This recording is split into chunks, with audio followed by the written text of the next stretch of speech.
مگر ان کو ایک دکھ ان کا بھی تھا کہ یہ میری قوم ہے اور میرے ہوتے ہوئے یہ جہنم میں جا رہے ہیں۔ نوح علیہ السلام مشفق تھے، بہت شفیق تھے، ہر نبی شفیق ہوتا ہے، تو ان کا یہ کرب تھا کہ یہ لوگوں ایمان کی طرف کیوں نہیں آ رہے۔ جب بدر کی وار ہوئی ہے تو رسول اللہ صلی اللہ علیہ وسلم نے بدر کی وار کے بعد جب تمام مشرکین کو اس کے اندر ڈال دیا ایک گڑھے کے اندر، تو ڈالنے کے بعد حضور نبی کریم صلی اللہ علیہ وسلم ان کے قریب سے گزرے جو مر چکے تھے اور گڑھے میں ڈال دیا گیا تھا، تو اسی قسم کے الفاظ نبی کریم صلی اللہ علیہ وسلم نے ادا فرمائے کہ دیکھو تم میری قوم تھی، میرے ہوتے ہوئے تم جہنم کے گڑھے میں جا گرے، اور دیکھو لوگ دور دراز سے آ کر کامیاب ہو گئے اور تم یہاں رہ کر فیل ہو گئے۔ کرب ایک خاص کیفیت کا نام ہے، اور اس کیفیت کو اللہ سبحانہ و تعالی نے نوح علیہ السلام کے لیے خاص کر کے ذکر کیا ہے، اور حضرت سیدنا موسیٰ علیہ السلام اور حضرت ہارون بھی بڑے ایک خاص وقت سے گزرے ہیں۔ اس لیے وَنَجَّيْنَاهُمَا وَقَوْمَهُمَا مِنَ الْكَرْبِ الْعَظِيمِ ان کے لیے بھی اللہ تعالیٰ نے ان الفاظ کا استعمال فرمایا۔ تو ان کو کس قدر یہ کرب تھا، مگر انہوں نے خندہ پیشانی سے یہ سب تکالیف برداشت کی۔ حق کے لیے ان کا دل مطمئن تھا، وہ حق کے راستے پر تھے، لیکن بہرحال تکالیف تو تکالیف ہوتی ہیں۔ آخر حضرت نوح علیہ السلام نے وہ دعائیں کی جن کا ذکر مختلف مقامات پہ آ چکا ہے۔ تو یہ قصہ اللہ سبحانہ و تعالیٰ نے سورہ صافات کے اندر یہاں اہل مکہ کو سنایا، نوح علیہ السلام کا سارا قصہ،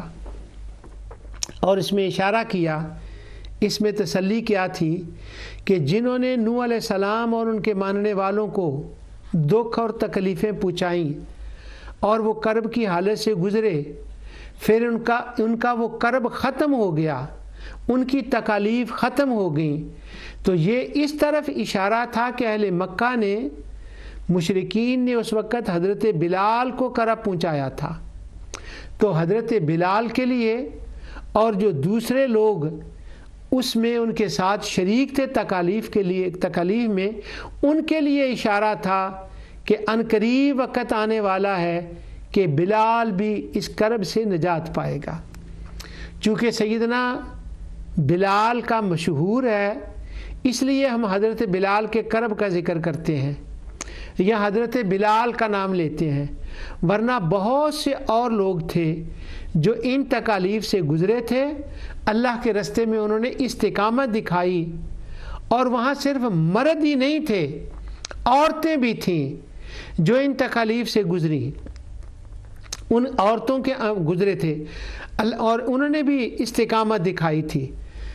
تو عورتیں بھی تھیں، دونوں کے اندر یہ حوصلہ تھا، مرد اور عورتوں کو، لڑکے اور لڑکیوں کو جو مسلمان ہوئے تھے،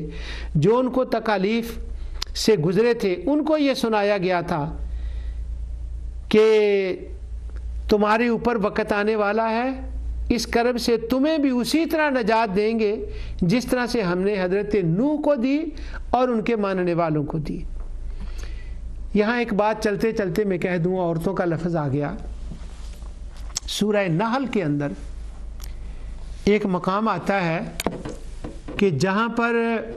آخر میں جا کر کے جن لوگوں کو تکالیف اس وقت دی جا رہی تھیں اور ان کو مجبور کیا جاتا تھا کسی وقت کہ تم یہ کلمہ کہو ورنہ ہم تمہیں اور زیادہ تکلیفیں دیں گے، تو جب وہ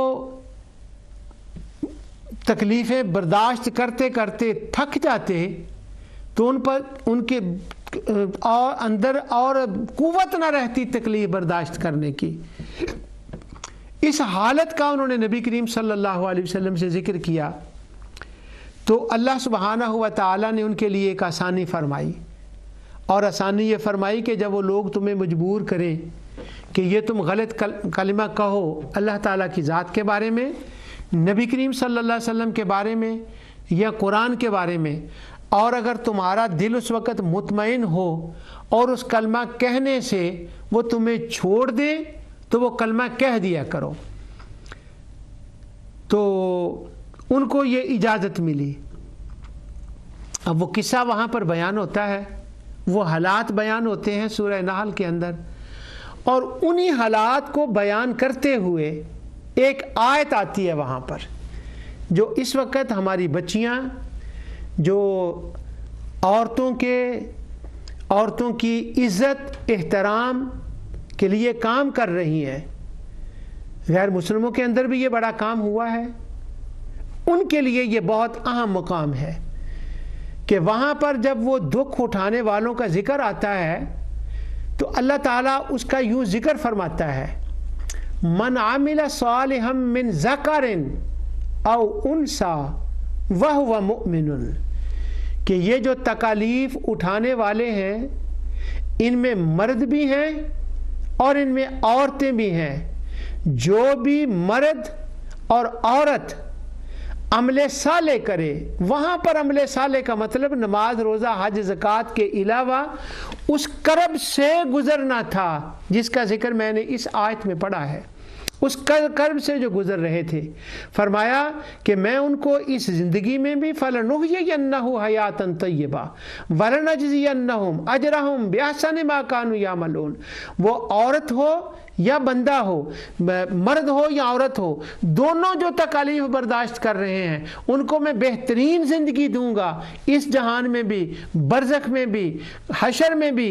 جنت میں بھی، کیونکہ یہ تکالیف برداشت کرنے والے ایک صنف نہیں، یہ دونوں صنفیں تھیں وہاں پر. اور اللہ تعالیٰ نے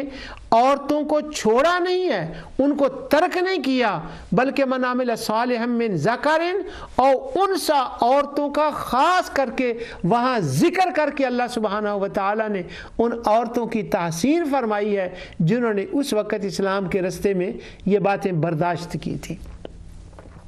اب اللہ سبحانہ و تعالیٰ نے ان کا ذکر فرمایا تو یہاں عورت کے مقام کا پتہ چلتا ہے کہ وہاں مختلف عورتوں کے نام ہیں. اسی طرح سے حضرت ابو بکر صدیق رضی اللہ تعالی عنہ نے حضرت بلال رضی اللہ تعالیٰ عنہ کو خرید کر آزاد کیا تو یہ بات مشہور ہو گئی. جیسے میں نے پچھلے پروگرام میں کہا نا کہ کچھ الفاظ لوگوں نے مشہور کر دیے، تو حضرت بلال کے بارے میں مشہور ہو گئی، بات اکثر زیادہ مشہور ہو گئی. مگر جب ہم کتب تاریخ کو دیکھتے ہیں تو امیر المومنین سیدنا ابو بکر صدیق رضی اللہ تعالیٰ عنہ نے جب ان غلاموں کو خرید کر آزاد کرایا تھا جو کرب سے گزر رہے تھے، جو مشکلات تکالیف سے گزر رہے تھے، جن کو اس وقت لوگ تکلیفیں پہنچا رہے تھے اور وہ ان کو تنگ کر رہے تھے،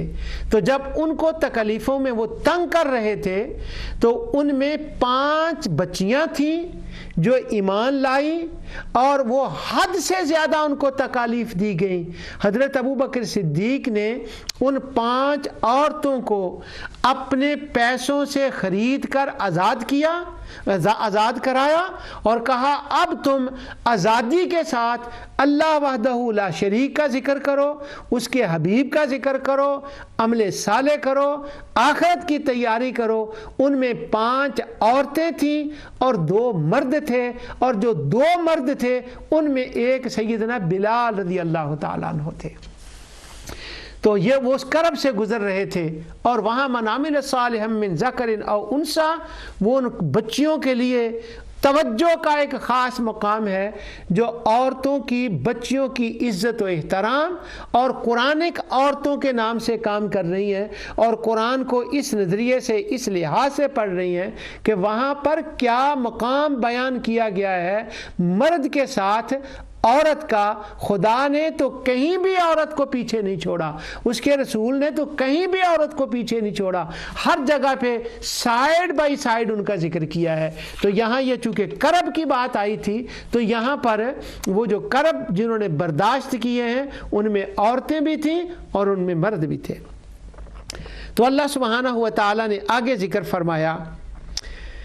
آیت 77 میں وَجَعَلْنَا ذُرِّيَّتَهُمُ الْبَاقِينَ، کہ جو لوگ دنیا میں سیلاب کے بعد بچ گئے وہ صرف نوح علیہ السلام کی اولاد تھی، ان کے 3 بیٹوں کی اولاد تھی. بعد میں باقی کشتے والوں کو موت آ گئی، صرف 3 بیٹوں کی اولاد بچی تھی. اس مقام پر مفسرین ایک عموماً روایات کا بھی ذکر کر دیتے ہیں جن میں یہ بیان کیا گیا کہ صرف نوح علیہ السلام کی اولاد سے ہی آگے نسل انسانی چلی ہے، مگر سورہ الاسراء کی آیت ذریۃ من حملنا مع نوح میں ایک اشارہ ہے کہ دوسرے لوگ جو کشتی میں بیٹھے تھے ان کی اولاد، ان کے بیٹھے تھے، ان کی اولاد سے بھی آگے نسل چلی ہے۔ اب دونوں آیتوں میں تطبیق یوں ہوگی کہ سورہ صافات میں اس مقام پر خاص کر سیدنا نوح علیہ السلام کی خصوصیت کا ذکر ہے، اور سورہ الاسراء میں ایک دوسرا عمومی ذکر بھی ہے۔ تو یہاں سورہ صافات میں جو نوح علیہ السلام کے لیے فرمایا گیا کہ ان کی اولاد باقی رہی، اس کا مطلب یہاں خاص نوح علیہ السلام کا ذکر تھا، مگر اس کا مطلب یہ نہیں کہ صرف نوح علیہ السلام کے بیٹوں کی اولاد تھی، دوسرے لوگوں کی اولاد بھی آگے چلی ہے، لیکن اکثر اہل علم کا اس آیت کے مطابق یہی رجحان ہے کہ سیدنا نوح علیہ السلام کی ہی اولاد چلی۔ اب آیت 78 اور 79 میں ہے وَتَرَكْنَا عَلَيْهِ فِي الْآخِرِينَ سَلَامٌ عَلَى نُوحٍ فِي الْعَالَمِينَ، سیدنا نوح علیہ السلام پر سلام کا ذکر ہے، آپ کا آنے والی نسلوں میں ذکر خیر ہوگا، اور ذکر خیر سبحان اللہ قرآن کریم میں جب بھی دین واحد کا ذکر ہوتا ہے تو وہ نوح علیہ السلام سے اس کا ذکر شروع کیا جاتا ہے۔ مثلا آیت ہے اِنَّا أَوْحَيْنَا إِلَيْكَ كَمَا أَوْحَيْنَا إِلَى نُوحٍ وَالنَّبِيِّينَ، انبیاء کا ذکر مگر شروع نوح علیہ السلام سے ہوا ہے۔ آراف میں لَقَدْ أَرْسَلْنَا نُوحًا إِلَى قَوْمِهِ، وہاں کے سلسلہ وار ذکر چلا ہے انبیاء علیہ السلام کا، مگر ذکر سیدنا نوح علیہ السلام سے، اگرچہ نسل انسانی کے اعتبار سے آراف کے اندر پہلے حضرت آدم علیہ السلام کا ذکر آ رہا ہے۔ سورہ ہود میں بھی کافی انبیاء کا ذکر آیا، لیکن اس کی ابتدا بھی وَلَقَدْ أَرْسَلْنَا نُوحًا إِلَىٰ قَوْمِهِ سے ہوئی ہے۔ سورہ عنکبوت میں وَلَقَدْ أَرْسَلْنَا نُوحًا إِلَىٰ قَوْمِهِ سے ابتدا نوح علیہ السلام سے ہوئی ہے، اور سورہ شورى میں جب دین نوح کا ذکر ہوا شرع لکم من الدین ما وصی بہ نوحا، اور سورہ حدید میں ابتدا میں بی نوح علیہ السلام کا ذکر ہوا، تو حضرت نوح علیہ السلام کا ذکر خیر کے ساتھ سلام کے ساتھ کہ ملائکہ کا ان پر سلام ہے، انصاف جب ان کا ذکر کرتے ہیں تو سلام کے ساتھ ذکر کرتے ہیں، علیہ السلام کہتے ہیں، اس کے بعد تمام انبیاء کا ذکر، ان کے ساتھ بھی سلام کا ذکر ہے، ہم آقا دو جہاں صلی اللہ علیہ وسلم کا ذکر کرتے ہیں، ان پر بھی صلاۃ والسلام کا ذکر ہے۔ تو آیت میں آگے اِنَّا كَذَلِكَ نَجْزِي الْمُحْسِنِينَ اِنَّهُ مِنْ عِبَادِنَا الْمُؤْمِنِينَ، محسنین کا ترجمہ 81 میں مومنین سے کیا گیا ہے۔ 82 میں ہے ثُمَّ أَغْرَقْنَا الْآخَرِينَ، اس آیت میں منکرین کے غرق ہونے کا ذکر ہے، اور تو یہاں نوح علیہ السلام کا ایک ذکر ہے، ان کے حالات زندگی بیان کی گئی ہے۔ اس کے بعد 83 کے بعد سیدنا ابراہیم علیہ السلام کا ذکر شروع ہوتا ہے۔ اب اگر کانٹیکسٹ میں اس کے سیاق و سباق میں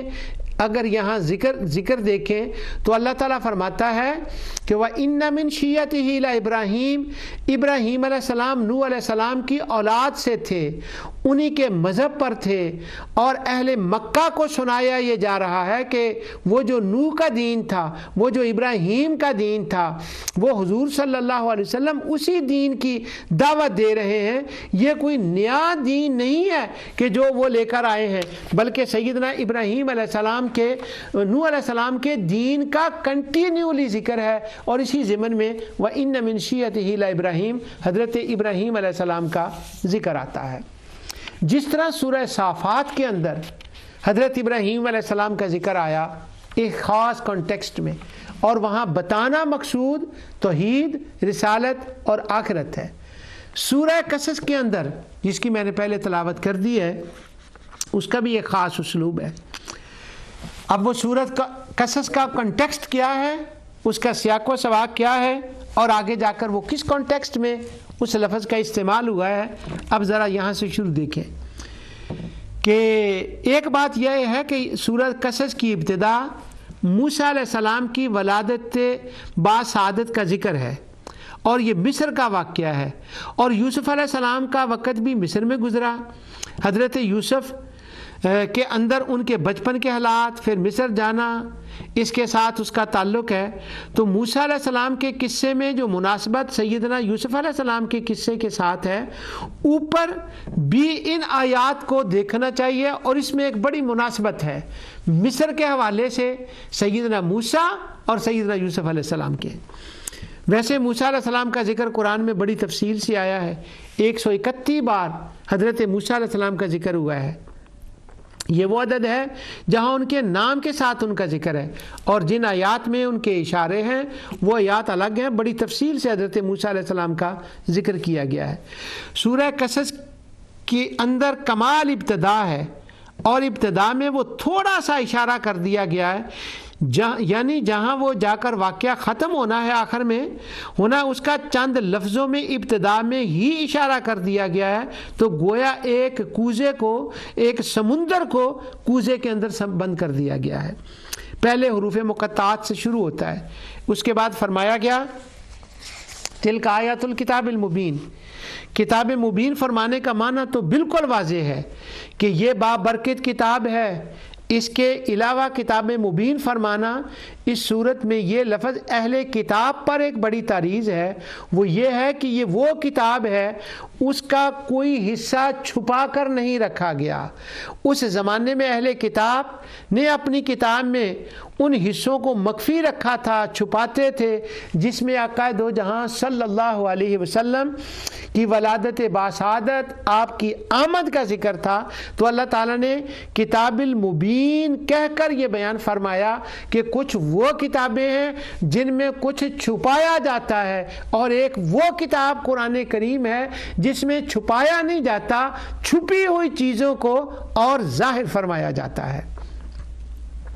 آقا دو جہاں صلی اللہ علیہ وسلم کی سیرت کا اور صورت کا ذکر تھا، وہ چھپاتے تھے۔ کعبۃ اللہ کا ذکر تھا، آپ کی امت کا ذکر تھا، آپ کے صحابہ کو رضی اللہ عنہ کہا جائے گا، ان باتوں کا ذکر تھا، ان کو وہ ظاہر نہیں کرتے تھے۔ تو کہا گیا مبین یہ وہ کتاب نہیں کہ اس میں کچھ چھپایا گیا ہو، نہیں، یہ وہ کتاب ہے کہ یہ سورج کی طرح چمکتی ہے اور اس کا بیان بالکل واضح ہے، اس لیے فرمایا گا تلک آیت الکتاب المبین۔ اس کے بعد آتا ہے نتلو علیک، یہاں پر ہم اس کی تلاوت کرتے ہیں۔ یہاں پر حقیقت و مجاز کی ایک بات بھی ہے کہ ظاہری طور پر تو نبی کریم صلی اللہ علیہ وسلم کے سامنے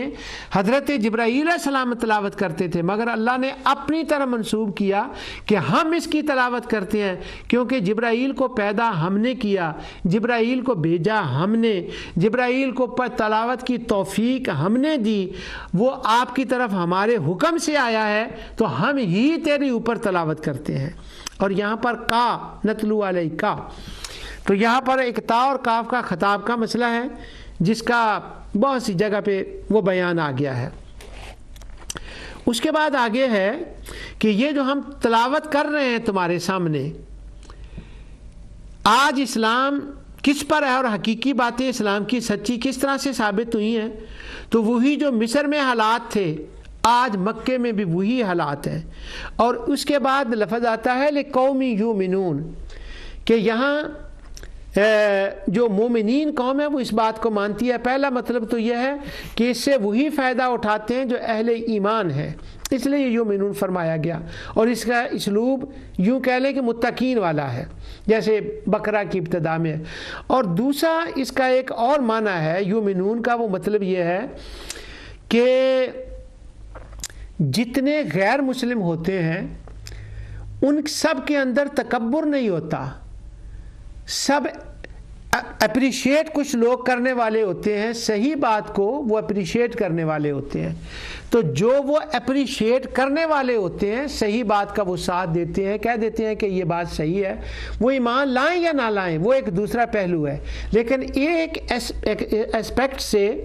وہ یہ ہے کہ جو اچھی بات ہوتی ہے نا اس کی وہ تائید کرنے کے لیے تیار ہو جاتے ہیں، ان کی طبیعتیں اچھی ہوتی ہیں۔ تو اللہ سبحانہ و تعالیٰ نے فرمایا کہ یہ جو قصہ موسیٰ علیہ السلام کا قصص کی ابتدا میں بیان کر رہا ہوں، جو بھی اچھی طبیعتوں والے لوگ ہیں وہ اس کی طرف ضرور دھیان دیں گے اور اس پر غور و فکر کرنے کے لیے وہ مجبور ہوں گے۔ اس آیت کے اندر ایک لفظ حق آتا ہے، بالحق، یہ بھی بڑا اہم لفظ ہے۔ ایک تو یہ تعریض کے معنوں میں بھی ہے، اور دوسرا حق کا لفظ یہاں اس لیے آیا ہے کہ موسیٰ علیہ السلام کے پیدائش کے بچپن کے حالات خروج کے اندر بھی بیان ہوئے ہیں، جو بائبل کی ایک کتاب کا نام ہے خروج، وہاں بھی جیسے یہ سورۃ قصص کے اندر بھی ہے وہاں بھی وہ بیان ہوئے ہیں۔ تو اللہ سبحانہ و تعالیٰ نے یہاں یوم نون کہہ کر جس طرح سے جو اچھی طبیعتوں کے انصاف پسند طبیعتوں کے لوگ ہیں ان کی بھی مدح فرمائی ہے، اور بالحق کہہ کر یہ فرمایا کہ جو پڑھنے والے لوگ ہیں، جو اتنی زحمت گوارا کرنا چاہتے ہیں کہ ہم ان کا تقابل کریں، خروج کے اندر موسیٰ علیہ السلام کے حالات پڑھ لیں اور قصص کے اندر موسیٰ علیہ السلام کے حالات پڑھ لیں۔ ایک تو تقابل یہ ہوگا کہ جو وہاں باتیں رہ گئی ہیں خروج کے اندر ان کا پتہ چل جائے گا، اور دوسرا یہ پتہ چل جائے گا کہ ایک نبی کی شان کو کیسے بیان کیا جاتا ہے اور دفاع رسالت کیسے کیا جاتا ہے، وہاں موسیٰ علیہ السلام کے کیا حالات ہیں اور یہاں موسیٰ علیہ السلام کے کیا حالات ہیں۔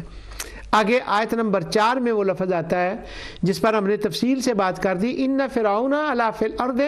وجعل اہلہا شیعا۔ اب وہ بتایا یہ جا رہا ہے کہ جو فرعون تھا اس کی حکمت عملی کیا تھی، وہ کیا کرتا تھا، تو وہ لوگوں کو ٹولیوں میں بانٹ دیتا تھا،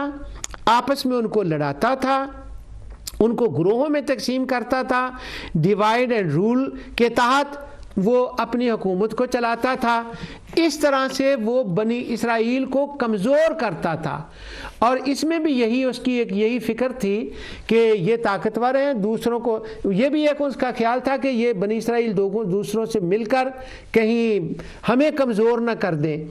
تو اس لیے اس نے بنی اسرائیل جو تھے ان کو کم کرنے کی ایک سازش کی۔ پہلی تو یہ تھے کہ پورے مصر کے اندر چھوٹی چھوٹی ٹولیاں بنا کر ان کو آپس میں لڑائی دیا، جس کو آج کی اصطلاح میں ڈیوائڈ اینڈ رول کہتے ہیں۔ اور دوسرا یہ تھا کہ یہ جو اسرائیلی ہیں ان کو تو کافی تعداد ہے، بڑی تعداد ہے ان کی، تو مصر کے جو مخالف لوگ ہیں، دوسرے ملکوں کے جو 7 ملک ہیں، ان کا کہیں یہ ساتھ دے کے میری حکومت کو نہ الٹ دیں۔ اس لیے اس نے ایک طریقہ اس سے شروع کیا، یہ سورہ قصص میں بھی ہے، قرآن کے بہت سے مقامات پر ہے، وہ یہ کہ اس نے جو اسرائیل جو تھے، موسیٰ علیہ السلام کی جو قوم تھی، ان کے بچوں کو اس نے شہید کرنا شروع کر دیا۔ اب اس نے جو شہید کرنا شروع کر دیا تو اس کو یہ ایک تو پولیٹیکل یہ بات سیاسی ذہن میں آتی ہے، یعنی سیاست کا نام لینا جرم نہیں ہوتا، سیاست کا مطلب یہ ہوتا ہے کہ اس نے کیا حکمت عملی اپنائی، اس نے بنی اسرائیل کے بچوں کو کیوں شہید کرنا شروع کر دیا۔ تو یہاں 2 باتیں ہیں، ایک بات تو یہ ہے، کہا یہ جاتا ہے کہ نجومیوں نے اس کو بتا دیا تھا کہ ایک بچہ پیدا ہوگا اور وہ بچہ جو ہے وہ بچہ یوں کرے گا کہ مصر کے اوپر اس کا غلبہ ہو جائے گا، وہ وقت کے بادشاہ کے خلاف ہوگا اور اس کے تخت کو وہ الٹ دے گا۔ تو فرعون نے جب نجومیوں سے یہ بات سنی تو اس نے بچوں کو شہید کرنا شروع کر دیا۔ یہ بات ہماری عام تفاسیر کے اندر بھی اسی طرح لکھی ہوئی ہے، لیکن جب آپ اس کی ٹو میں جائیں تو یہ بات اصل میں جو یہودیوں کی فقہ اور تفسیر اور سیرت کی کتاب، بہت بڑی کتاب تلمود ہے، جیسے ہمارے ہاں طبری ہے یا مبسوط ہے، یعنی مبسوط اور طبری کو جمع کر دیں تو وہ تلمود بن جائے گی، ان کے اعتبار سے وہ تلمود بن جائے گی۔ اس میں یہ بات لکھی ہے کہ نجومیوں نے یہ بات بتائی تھی، مگر ہماری بعض کتب میں ایک دوسری روایت بھی ہے، مثلا تفسیر ابن کثیر میں انہی آیتوں کے تحت دیکھ لیں، طبری میں دیکھ لیں کہ وہ کہتے ہیں کہ جب سیدنا ابراہیم علیہ السلام مصر آئے تھے تو آپ یہاں پر رہے تھے سیدہ ہاجرہ کے ساتھ، انہوں نے قیام فرمایا تھا، اور وہاں وہ واقعہ بھی پیش آیا، ہم سب اس کے جانتے ہیں، اور انہوں نے یہاں پر اللہ سبحانہ و تعالیٰ کے دین کی دعوت دی اور اچھا اسلام کا انہوں نے کام کیا تھا، اور مصر کی اور وہ ان کے اثرات بڑی دیر تک بعد میں رہے، یعنی جو ابراہیم علیہ السلام نے کام کیا بڑی دیر تک بعد میں وہ رہے اس کے اثرات۔ تو سیدنا ابراہیم علیہ السلام نے اس وقت کے بادشاہ سے کہا تھا کہ میرے بعد یہاں میری اولاد سے ایک بچہ آئے گا اور وہ مصر کی تاریخ کو بدل کے رکھ دے گا اور بڑا اس کا مقام ہوگا. تو یہ بشارت سیدنا ابراہیم علیہ السلام نے سیدنا یوسف علیہ السلام کے بارے میں دی تھی. اور دوسری یہ انہوں نے کہا تھا کہ میری اولاد سے ایک اور بچہ پیدا ہوگا اور وہ بچہ اس وقت پیدا ہوگا کہ اس کی قوم کے اوپر بڑا ظلم ہو رہا ہوگا اور وہ بچہ پیدا ہوگا اسی قوم کے اندر، وہ جوان ہوگا، وہ وقت کے فرعون کو للکارے گا اور ظلم کو ختم کرائے گا، اور جب وہ بہت زیادہ ظلم کر رہے ہوں گے تو وہ ان کے لیے مسیحا بن کے آئے گا. اس سے حضرت ابراہیم علیہ السلام کا اشارہ سیدنا موسیٰ علیہ السلام کی طرف تھا. تو سیدنا موسیٰ علیہ السلام کی طرف یہ اشارہ تھا. اب جب وہ وقت آیا، حالات و واقعات یہ ہوئے کہ قوم ہے، اس کا نام بنی اسرائیل ہے، فرعون اس پہ ظلم کر رہا ہے، ظلم کی انتہا ہو گئی ہے. اب اس نے یہ ریئلائز کیا کہ اب یہاں دو باتیں ہیں کہ میں دو کام کرتا ہوں، ان کے بچوں کو شہید کرتا ہوں اور تاکہ ان کی زیادہ قوت افرادی نہ رہے، اور دوسرا کہیں وہ بچے پیدا نہ ہو، اور وہ وقت تو نہیں آ گیا، اس لیے اس نے بچوں کو شہید کرنا شروع کر دیا. تو اب وہ اس نے یہ کیا کہ پہلے تو ان کو لڑایا اور پھر ان کی اولادوں کو جو ہے نا اس نے ان کے لیے یہ کام شروع کر دیا، کیونکہ ان کی اولادوں کو شہید کرنا شروع کر دیا. جب یہ مسئلہ ہوا تو اللہ سبحانہ و تعالیٰ نے اس وقت فرمایا وَنُرِيدُ أَن نَّمُنَّ عَلَى الَّذِينَ اسْتُضْعِفُوا فِي الْأَرْضِ وَنَجْعَلَهُمْ أَئِمَّةً وَنَجْعَلَهُمُ الْوَارِثِينَ. اب ظلم کی انتہا ہو گئی ہے، اب ہم نے ارادہ کر لیا ہے، میں نے پروگرام بنا لیا ہے کہ یہ جو مظلوم لوگ ہیں ان کو میں اوپر لاؤں گا اور جو ظالم ہے اس کا ظلم جو ہے وہ ختم ہوگا. اور سبحان اللہ، اب یہی بات سورہ انفال کے اندر کہی گئی کہ وَاذْكُرْ إِذْ أَنْتُمْ قَلِيلٌ مُسْتَضْعَفُونَ فِي الْأَرْضِ. تو اہل کتاب کو ایک رخ سے بتائی گئی بات کہ دیکھو تم وہاں پر مصر کے اندر کمزور تھے، تمہیں قوت دی گئی، جیسے تمہیں قوت دینے کے لیے موسیٰ علیہ السلام آئے تھے، اب اسی طرح بنی اسماعیل کے اندر بنی اسماعیل کو قوت دینے کے لیے نبی کریم صلی اللہ علیہ وسلم پیدا ہوئے ہیں. اور پھر وہ جب کمزور سے مستضعفین وہاں پر تو فرمایا وَأَوْرَثْنَا الْقَوْمَ الَّذِينَ كَانُوا يُسْتَضْعَفُونَ مَشَارِقَ الْأَرْضِ وَمَغَارِبَهَا الَّتِي بَارَكْنَا فِيهَا. اب پہلے انہوں نے ان کو آپس میں لڑایا تھا فرعون نے، تو موسیٰ علیہ السلام نے کہا آپس میں لڑو نہیں، متحد ہو جاؤ اور متحد ہو کر ایک قوم بنو، ایک قوت بنو. اور جب موسیٰ علیہ السلام نے ان کو کھڑا کیا تو موسیٰ علیہ السلام کی یہ تعلیم کا اثر تھا اور اس اتحاد کا اثر تھا کہ وہ جو کمزور تھے میں نے ان کو عزت عطا فرمائی، مشرق اور مغرب کے اندر ان کو برکتیں عطا فرمائیں. اور کیا برکتیں دیں کہ یا قوم اذکروا نعمت اللہ علیکم اذ جعل فیکم انبیاء وجعلکم ملوکا. یعنی جو آج کمزور ہیں کچھ دیر کے بعد ہم ان کو کمزور نہیں رہنے دیں گے، ان کے اندر ان میں یہ قوت آ جائے گی. پھر سیدنا موسیٰ علیہ السلام کے بعد سیدنا سلیمان علیہ السلام کا زمانہ آیا، ان کی حکومت مصر تک چلی گئی اور اللہ تعالیٰ نے ان کے اندر نبی بھی پیدا کیے، ان کے اندر بادشاہ بھی پیدا کیے. یہاں پر ایک بڑی دور کی بات ہے، یہاں پر جو ہے نا وَأَوْرَثْنَا الْقَوْمَ الَّذِينَ كَانُوا يُسْتَضْعَفُونَ کہ ہم نے جو وہ مظلوم قوم تھی ان کو طاقت دی. اور ایک مقام پر آتا ہے کہ وہ جو فرعون کے مصریوں کے باغ وغیرہ تھے ان کے اوپر ہم نے ان کو قبضہ دے دیا. تو جب وہ غیر مسلم قرآن پڑھتے ہیں تو وہ کہتے ہیں ہسٹوریکلی تو موسیٰ علیہ السلام یہاں واپس نہیں کبھی مصر میں آئے، وہ تو مصر سے چلے گئے. تو مصر میں پھر ان کا کیسے بنی اسرائیل کا کیسے قبضہ ہوا، مصر ان کے قبضے میں کیسے آ گیا؟ تو یہ دور کی بات میں اس لیے کہہ رہا ہوں کہ شاید ہر ایک کو پیش نہ آئے، مجھے تو کئی بار یہ پیش آئی، تو یہ سوال اٹھا میرے سامنے، اٹھایا گیا اپنے انگریز دوستوں کے سامنے انٹرفیت کے زمانے میں۔ تو بات یہ ہے کہ اللہ تعالیٰ نے ان کو وارث بنایا تھا، بنی اسرائیل کو ان کا وارث بنایا تھا، لیکن یہ نہیں ہے کہ وہ موسیٰ علیہ السلام کے زمانے میں ہی وارث بنایا تھا، نہیں، موسیٰ علیہ السلام کے زمانے میں تو وہ مسجد اقصیٰ تک بھی، فلسطین تک بھی نہیں پہنچے تھے۔ تو اب فلسطین میں ان کو مشارق الارض مغاربہ کا کب بنایا گیا تھا؟ یہ موسیٰ علیہ السلام کے بعد کی بات ہے۔ اسی طرح سلیمان علیہ السلام کا زمانہ، داؤد علیہ السلام کا زمانہ، طالوت کا زمانہ جو بعد کے زمانے ہیں، ان زمانوں میں وہ مصر تک آئے اور اللہ تعالیٰ نے وہ جو ظالموں کی چیزیں تھیں وہ ان مظلوم قوم کو عطا فرمائی جو بعد میں آئے۔ اس طرح سے قرآن کی آیات کو اگر سیاق و سباق میں اور بعد کے زمانے کو ساتھ ملا کر پڑھیں تو جو بعض مرتبہ لوگوں کو شبہ ہوتا ہے وہ بالکل شبہ دور ہو جاتا ہے۔ تو اللہ سبحانہ و تعالیٰ فرماتا ہے وَنُمَكِّنَ لَهُمْ فِي الْأَرْضِ وَنُرِيَ وَفِرْعَوْنَ وَحَامَانَ وَجُنُودَهُمَا، کہ فرعون اور حامان کے لشکر کو ختم کر دیں گے اور پھر یہ اور وہی اس کے مالک ہوں گے، اور وہ ہوا۔ اب یہاں پر حامان کا نام آیا انہی آیتوں کے اندر، تو وہ میں نے جو اس سیاق و سباق اس کا پڑھا ہے وہ تو دوسرے لفظ کے لیے وہ بھی آ رہا ہے، لیکن یہاں پر یہ بھی میرا مطلب تھا کہ میرے ذہن میں تھا کہ یہ بات میں بات کروں۔ یہاں لفظ آیا ہے حامان کا۔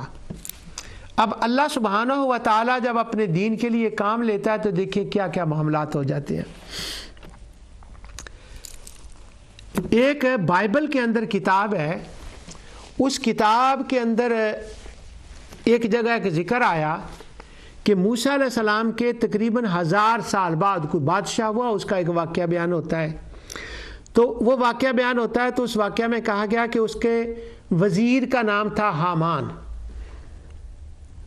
ٹھیک ہے، اس کے وزیر کا نام حامان تھا۔ ایک نام کئی لوگوں کے ہوتے ہیں۔ تو سب سے پہلے یہ اسپین سے یہ اعتراض اٹھا کہ بعض جو لوگ تھے جو قرآن کریم کو نہیں مانتے تھے، ان کی طرف سے یہ سوال اٹھا کہ قرآن نے کہا ہے وہ حامان و فرعون، کہ فرعون کا حامان کے ساتھ اس کا ذکر کیا ہے، فرعون کے ساتھ۔ تو حامان تو 1000 سال بعد ہوا ہے، وہ فلاں بادشاہ کا منسٹر تھا، تو حامان تو وہاں ہوا، فرعون کا کیا اس کے ساتھ تعلق تھا؟ تو ہمارے اہل علم تقریباً یہ میرے خیال میں 15ویں صدی میں یہ سوال سینچری میں انگلش اعتبار سے یہ سامنے آیا تھا۔ تو اہل علم اس کو جواب دیتے ہیں کہ ٹھیک ہے، حامان موسیٰ علیہ السلام کے زمانے میں بھی تھا اس کا وزیر، اور وہ جو 1000 سال بعد کا جو آپ بتا رہے ہیں ہماری کتاب میں ذکر ہے وہ بھی ہوا ہوگا۔ ایک نام کئی لوگوں کے ہوتے ہیں اور کئی زمانوں میں ایک نام کے کئی لوگ ہوتے ہیں۔ اب سلمان نام ہے، سلمان میں نام ہے، تو اب کیا سلیمان پہلے یا بعد میں کوئی سلمان نہیں ہوا؟ پروننسیشن اس کو سلمان کرتے ہیں، تو کوئی سلمان نہیں، کتنے سلیمان، اس طرح حامان بھی کئی ہے۔ تو یہ ایک سوال تھا اور اس کا جواب اہل علم دے رہے تھے، اور ان کا یہ اصرار تھا اس پر کہ نہیں جی، حامان تو فرعون کے زمانے میں نہیں ہوا، موسیٰ علیہ السلام کے زمانے میں حامان نہیں ہوا۔ اب دیکھیں ذرا کہ اللہ تعالیٰ کس طرح سے ارینج فرماتا ہے کہ جرمنی کا ایک بندہ، اس نے کیا کیا، 1950 کے اندر اس نے، اس کے آرکیالوجسٹ تھا، اس نے یہ کام کیا کہ اس نے مصری زبان جو آقا دو حضور نبی کریم صلی اللہ علیہ وسلم کے تشریف لانے سے 2000 سال پہلے ختم ہو گئی، اور وہ دنیا میں زبان نہیں تھی موجود جب حضور میں تشریف لائے۔ اس بندے کی تحقیق کے مطابق یعنی حضور کے آنے سے 2000 سال پہلے وہ ختم ہو گئی تھی۔ اب جب حضور کے آنے سے 2000 سال پہلے ختم ہو گئی تو اب وہ زمان کہاں ہے؟ لیکن یہ بندہ جو جرمن تھا، آرکیالوجسٹ، اس کا نام پتہ نہیں جرمنی میں کیا اس کو پروناؤنس کیسے کریں گے، اب وہ جو جرمنی میں رہنے والے یا جرمن جانتے ہیں وہ اس کو اچھی طرح سے پروناؤنس کر سکتے ہیں، لیکن جو نیٹ میں ہے وہ اس کا نام ہے ہرمین رینک، ایسے انگلش میں اس کو پروناؤنس کر رہا ہوں، ظاہر ہے جرمنی میں اس کو ہرمان جو ہے رینک وہ ایسے تو نہیں، اس کی پروناؤنسیشن کچھ اور ہوگی۔ اب یہ جو ہرمین رینک بندہ ہے اس نے یہ کیا کہ اس نے کہا آرکیالوجسٹ نے کہ جس زمانے میں فرعون تھا، مصری وہ زبان تھی، بولی جاتی تھی، اس وقت اس کی کچھ ٹرانسلیشن ہوئی تھی یونانی زبان کے اندر۔ تو میں کیا کرتا ہوں کہ جو یونانی زبان ہے نا اس میں جو مصری ٹرانسلیشن ہوئی ہے نا اس کے اوپر میں کام کرتا ہوں اور اس کو میں جرمنی میں ٹرانسلیٹ کرتا ہوں۔ اس سے مصر کے کلچر کا، تہذیب کا کچھ ہمارے سامنے چیزیں آئیں گی، اور بڑی امپورٹنٹ چیزیں سامنے آئیں،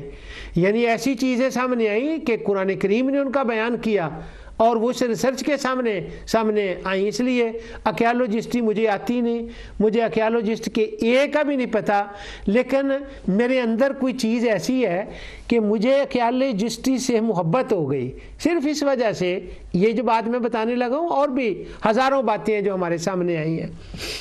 اس نے کہا کہ جو یونانی زبان میں ترجمہ ہوا تھا مصری کا اس کو میں کام کرتا ہوں۔ جب اس نے وہ کام کیا اس کا مقصد تو تھا مصر کی تہذیب کو سامنے لانا، لیکن ہوا کیا، اللہ کی شان دیکھیں کہ وہ جو پتھر کے اوپر مصری زبان کا ترجمہ زبان میں ہوا تھا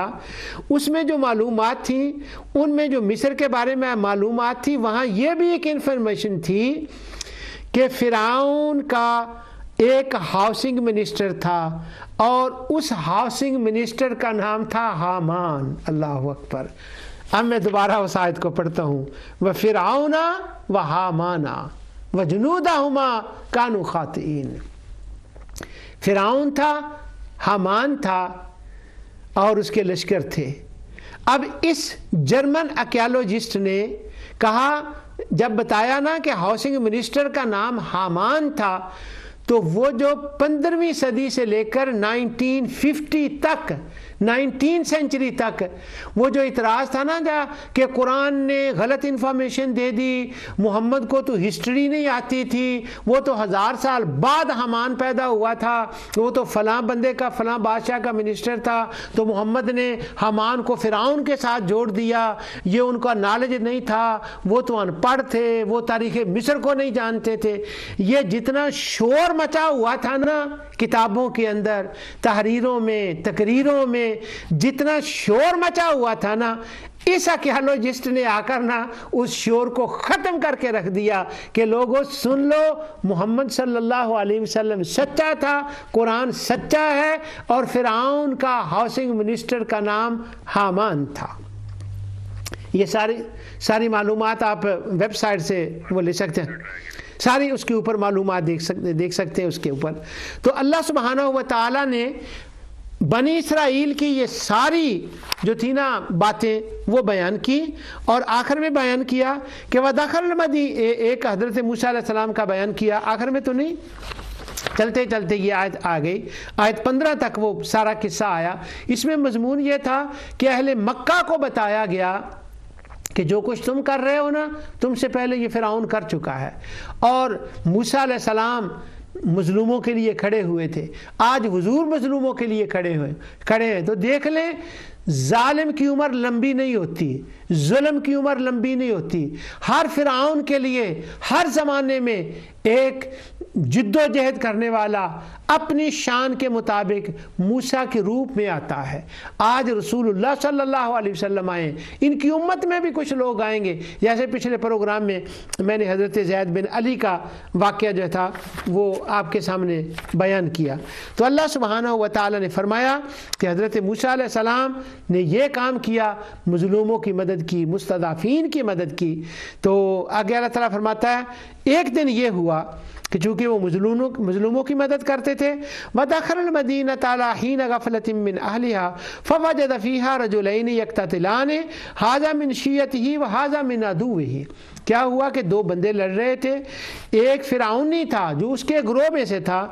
وہ ایک اسرائیلی جو تھا میری نسل سے میرا ماننے موسیٰ علیہ السلام کا ماننے والا، اس پر وہ ظلم کر رہا تھا۔ تو موسیٰ علیہ السلام ظالم کے خلاف کھڑے ہوئے اور مظلوم کی مدد کے لیے وہ کھڑے ہوئے۔ جب وہ مظلوم کی مدد کے لیے کھڑے ہوئے، جیسے مظلوم کی مدد کے لیے موسیٰ کھڑے ہوئے تھے، آج مظلوموں کی مدد کے لیے رسول اللہ صلی اللہ علیہ وسلم کھڑے ہوئے ہیں۔ اب یہ جو میں نے آیت پڑھی ہے،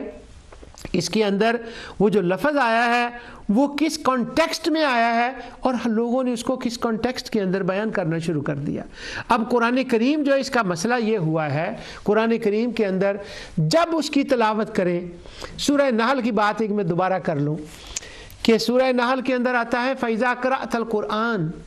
فَاسْتَعِذْ بِاللَّهِ مِنَ الشَّيْطَانِ الرَّجِيمِ، جب قرآن کی تلاوت کرو تو اعوذ باللہ من الشیطان الرجیم پڑھو۔ کیوں کہ شیطان سے اس وقت پناہ مانگو۔ اب پڑھنا تو قرآن ہے، تو شیطان سے پناہ مانگنے کا کیا وہ مقام ہے؟ وہ اس لیے کہ قرآن پڑھنے والے، ناظرہ قرآن پڑھنے والوں کی ایک قسم ہے، وہ بھی اہل القرآن ہوتے ہیں، وہ کئی قرآن ختم کرتے ہیں الحمدللہ۔ جب وہ کئی قرآن ختم کرتے ہیں تو شیطان ان کے ذہن میں یہ بات ڈال سکتا ہے کہ تم نے اتنے قرآن ختم کیے، تو ان کے اندر عاجزی کی بجائے شیطان تکبر پیدا کر سکتا ہے۔ تو امام راضی نے حکمت لکھی ہے کہ ابتدا میں بھی قرآن کی جب تلاوت کریں تو اعوذ باللہ من الشیطان الرجیم پڑھیں، اور جب قرآن ختم کر لیں تب بھی اعوذ باللہ من الشیطان الرجیم پڑھیں، تاکہ شیطان نہ پہلے تمہارے اوپر وار کر سکے، نہ بعد میں قرآن ختم کرنے کے بعد شیطان تمہاری اوپر وار کر سکے۔ یہ تو عام لوگوں کا ہے۔ اور جہاں تک خاص لوگوں کا تعلق ہے جو قرآن سمجھنے والے ہیں، ان کے لیے یہ حکم اس لیے دیا گیا کہ قرآن کو سمجھنے کے لیے شیطان ان کے راستے میں آڑے نہ آئے اور ان کو کوئی غلط پٹی پڑھا کر کسی اور طرف ان کا رخ نہ کر دے۔ تم اعوذ باللہ من الشیطان الرجیم، شیطان کی پناہ مانگ لو، شیطان کو اپنے آپ سے دور کر دو، اور قرآن کو اس کے کانٹیکسٹ، تصریف آیات اس کے اندر رکھ کر پڑھو کہ قرآن نزول قرآن کے وقت ان الفاظ کے کیا معنی تھے، اور جب اللہ نے نازل کیا اس وقت ان کے الفاظ کے کیا معنی تھے۔ وہ نہیں کہ لوگوں نے بعد میں خاص معنی میں اس کو لے لیا، اس وقت کیا معنی تھے۔ تو اب جب موسیٰ علیہ السلام کی ہم سٹوری پڑھیں یا قرآن کریم کی کوئی بات بھی پڑھیں تو اللہ سبحانہ و تعالی کی مدد اس میں مانگنی چاہیے کہ وہ قرآن کا ذوق بھی دے اور صحیح سمجھنے کی بھی توفیق عطا فرمائے۔ کیوں؟ قرآن کریم کا جو نور ہے، جو اس کی روشنی ہے، اس تک پہنچنے کے لیے قرآن سے قرآن کو سمجھا جائے، اور پھر دوسرا سورس ہے رسول اللہ صلی اللہ علیہ وسلم کی وہ احادیث جن میں قرآن کے فضائل بیان ہوئے ہیں اور قرآن کی آیات کو سمجھنے کا طریقہ بیان کیا گیا ہے، یا بعض آیتوں کو قرآن حضور نبی کریم صلی اللہ علیہ وسلم نے سمجھایا ہے یا صحابہ اکرام نے سمجھایا ہے، اس کے ذریعے سے سمجھا جائے، اس ذریعے سے نہیں کہ جو ہمارے عوام کے اندر ایک غلط طریقے سے یا نعوذ باللہ کسی فرقہ وریت کی وجہ سے مشہور ہو جاتا ہے، قرآن کا فیض عام ہو جاتا ہے، قرآن کا حسن ظاہر ہوتا ہے اور بندہ قرآن کے اوپر انجوائے کرتا ہے۔ تو یہ سارے پروگرام میں نے اس لیے کیے ہیں، یہ 4 پروگرام اس کے اوپر، کہ اللہ سبحانہ و تعالی اپنی رحمت سے ہمیں ذوق قرآن عطا فرمائے، اور یہ سورہ البینہ کے متعلقات میں سے متعلقہ تھا، وہ ختم ہوا۔ اب سورہ البینہ کا ایک اور متعلقہ انشاءاللہ آپ کے سامنے میں عرض کرتا ہوں، وہ آئے گا، اور اس پر اللہ تعالیٰ کی رحمت سے ہم بات کرتے ہیں اگلے پروگرام میں۔ جو کچھ میں نے کہا اللہ تعالیٰ اسے قبول فرمائے۔ وما علیہ الا البلاغ۔